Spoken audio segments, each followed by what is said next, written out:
Hi everyone, this is Danny for Cupcakes Gourmet, and today we're gonna make fondants like everybody loves here at the house, Dobby from the Harry Potter movies. But before we forget the video, please don't forget to press that subscribe button and that little bell button so you can get all the notifications. Then I have new videos up, and we're gonna start making a little rectangle and start modeling his neck.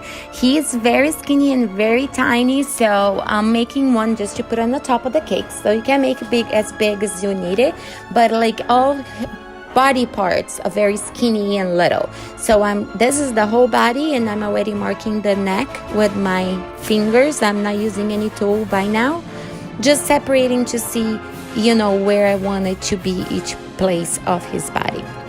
I'm just making the little bottom of the body be a little bit skinnier than the top, since I'm gonna make him sit down. And then with this tool, I'm just marking, since he's very skinny, and we're marking the bones, I don't know, like what's the name of that bone in English, but we're gonna mark there so it gives the impression of, be even skinnier, like you can see the bones, and gives more like a real kind of feel on your clay art as well.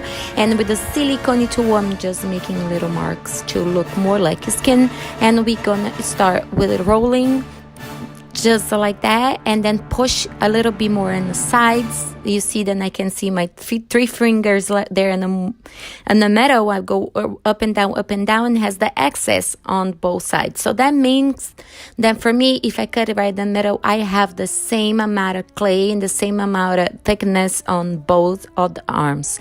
And that's what I'm gonna do now. Now that I have both together, I'm gonna open even a little bit more to make his long arms or legs is kind of the same thing, the same way you do it.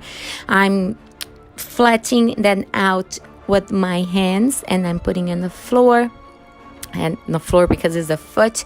I'm putting on the table just to mark just like that. And we're gonna do the same thing with the other leg. You row, and then you mark. And then with anything like a toothpick, anything that's tiny and skinny, we're gonna mark his toes. And I'm gonna mark on the front too to give a little bit more impression.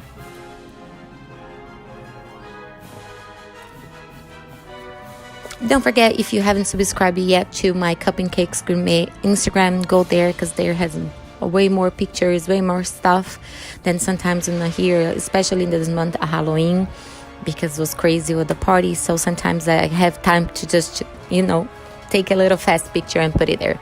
So I mark all of the little toes, and I'm just being sure then they are the right size. And then we have the big toe a little bit bigger than the other ones. You can definitely cut between the fingers and the toes actually, but I am not going to do that. But then I changed my mind because I wanted to show you guys, and I cut it just for you to see. Then you can even let it dry a little bit longer, so when you cut it's easier, but don't let it dry completely, or you'll not be able to. And now I'm just putting the position I want to do. I always put the front of the toes a little up to give a more like a realistic feel to it. And we're gonna set this on a piece of foam. As you can see, I have a plastic ceramic wrap on the top of the phone, so nothing is gonna stick.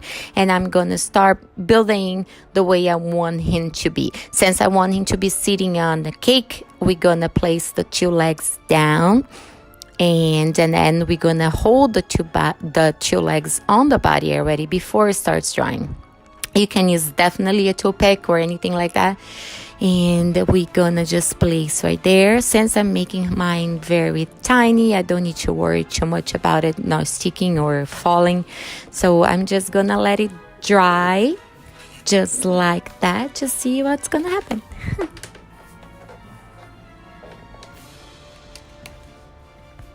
So now you guys can see I'm open a little white, and anything that you have to make some pattern or marks or to look like a fabric, I just use that sponge, and I made very thin, and then I'm just gonna go around his whole body to pretend to be those pieces of old clothes, and he makes his own clothes like the socks, and he likes to play in steel.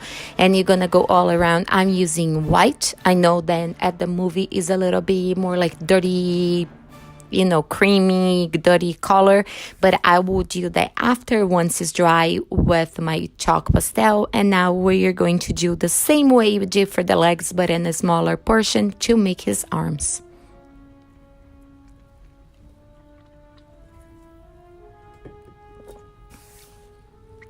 And now I'm gonna cut it. You cut a V to separate your thumb than the other fingers, and then we cut the other ones. Even if you just want to cut this one because it's a tiny little thing, you're a little bit worried, is better. Definitely you can do that as well.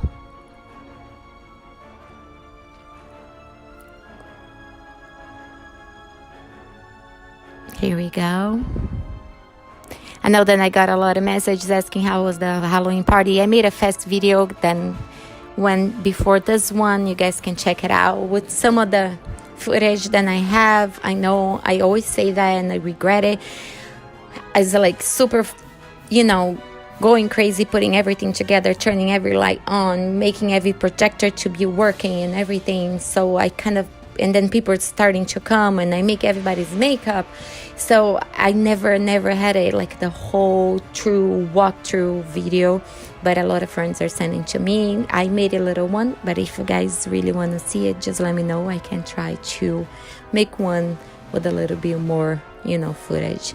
I'm just marking his hands with the silicone tool, and we're gonna make the same thing to the other side. I was going to make him holding a candle, but since I think if he's holding a candle, then you cannot do anything about it, I convinced Derek that he could be on the cake, but he could be just holding the socks, you know, the socks that he's still like from Harry Potter. So we can reuse it or put it as a decoration, put it on the top of bookshelf or top of the Harry Potter books. You know, you can do so many other things, not that just be a candle. But if you want to be a candle and there's an excellent size for it, just making holding the candle. I'm just making sure that the little fingers are smaller, like less longer than the other ones. And we are going to cut excess of the arm, mark with the silicone tool, all the little wrinkles and things like that from the skin. And be sure that all the little fingers are separate, and we're gonna place on the body. To start the face, we're gonna make a ball. There's no styrofoam ball here, it's just clay, and I made a little indentation, and I'm using even the bigger ball tool to start making his eyes. I'm just gonna push down with my fingers. You can see that it's a little wet. I'm using the W40 like spray because I'm using the clay, the one that's kind of paper air clay, whatever, the lightweight clay. I will leave all the links below for you guys to buy. You can even find it at Amazon. That's where I got this one. And to don't stick in anything, the best thing to use so far that I haven't found it was the W40. So I mark the eyes. I'm just mark the bottom part of the face, and I'm making sure that the eyes are very big because he has very his whole face is, you know, the eyes. And now I'm squishing together, making kind of like a half moon right there. It's not the nose, it's just starting to make his mouth. As you can see, I'm marking on the silicone tool just to make a line and start separating right there. But we're gonna place the nose right like pretty soon. But I'm just marking, and he has a lot of little skin marks and, you know, little thingies, and that's all we're gonna do before we put any detail. I'm just making sure that I have a lot of excess clay here for the eyebrows, where the eyebrows gonna be this bone, because he is very cranky, you know, you can see all those little wrinkles and things like that. And now with the bow tool, I'm gonna make these wrinkles and that separation between the forehead and the bones here where your nose and your eyebrows are, is even though like more marked, because I don't want when it dry to disappear, and I want it to be looking very like old and wrinklish.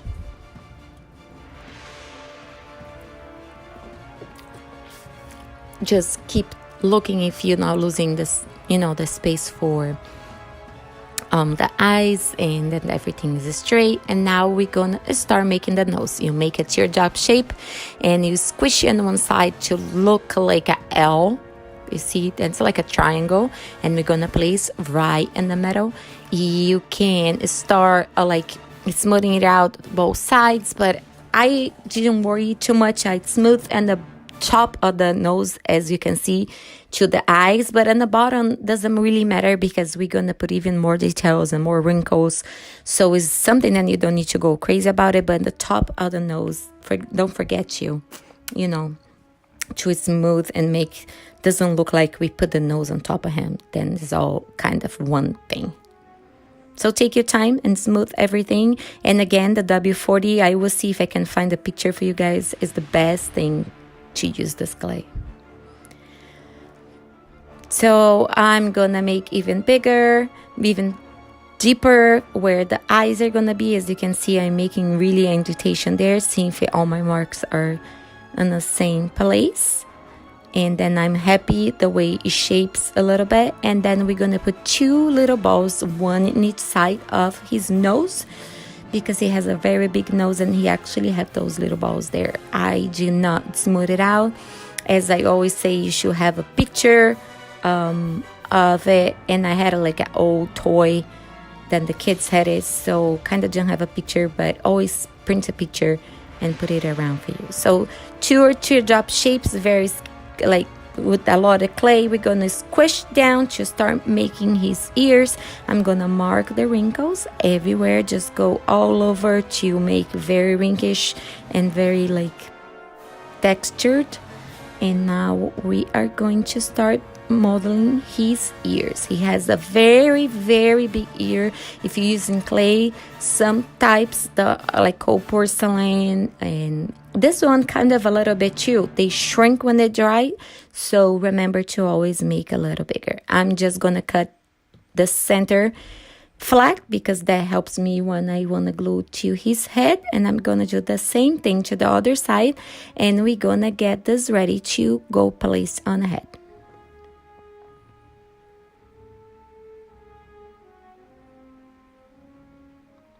I'm pinching the ends of the ears to be very like long on the ends, and gonna let it dry a little bit. And I'm using this eyes that I pre-make all the time, and here is the link for my video. I will put the link down below as well. So I had this eyes already done.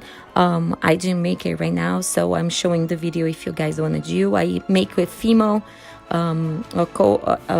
polymer clay, and they look so cool. They're so shiny, they look so realistic, and you can get one day, just make a bunch of them, a bunch of sizes, a bunch of colors, and just leave it done. So that's what I did. So I'm putting the video here and the link down below for you guys. Go watch because it's a very cool video. I have in English and in Portuguese, so if you just finding the Portuguese one, look, because it has the English too.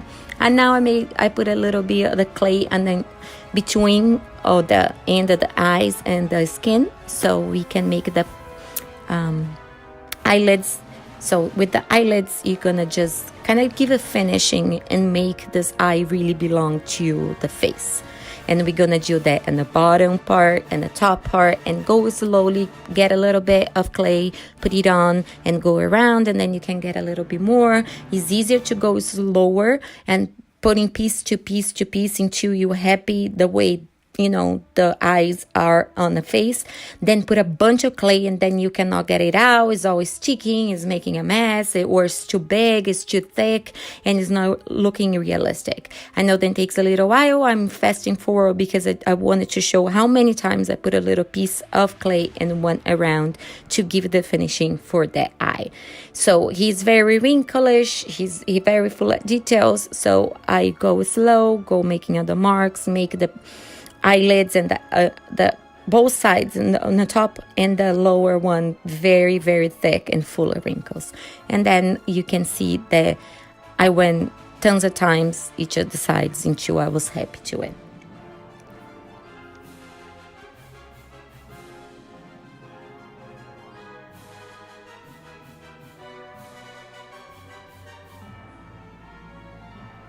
These eyes that I'm telling you, the videos here, they are very cool. I use acrylic paint and like a little powder to give colors, and when they are on and then you put the clear thing on top, then I will show you here. I don't know why I can't remember the name, but looks so cool when you let it dry. But don't do like I did. You can see in the end of this video then the clear part of his eyes wasn't complete see-through. It's just because it was my fault. Was his birthday was coming and I had so much to do, and I was making him for my son. Then I didn't let it dry completely, the clay, before I put the liquid. So that's what happens, doesn't look see-through. So now I'm gonna show a little bit more what I'm saying. I place the ears on the back, just, you know, if you're gonna see on the back, don't forget to smooth it out, all the, you know, the things together. So that's what I'm saying, the Mod Podge clear liquid. My clay wasn't dry, so when it dries, this liquid, it wasn't see-through. But it works if you let your clay be completely dry before you apply, because what happened is the liquid sucking up the moisture of the clay, because it wasn't totally dry, so it makes them be looking like see-through. So wait for your clay to dry so you have the perfect finishing. As you can see, I put a little bit, and then I will put it in the top of the phone to let it dry completely. But please let your clay be dry before you do that, so you don't see here it's not completely see-through. It's shining, it's very cool, looks very like an eye, but it's not completely see-through. With the chalk pastel, you can see that I put a little green, a little brown on the socks, inside the ears, and on the little wrinkles of the face with brown, just to give you a little bit more a 3D, you know, effect, and to make it look even more cuter. Please don't forget to subscribe my channel, give me a little like for this video, and leave me a comment so I can dedicate a video to you. Thank you so much for watching, and I talk to you guys pretty soon. Bye.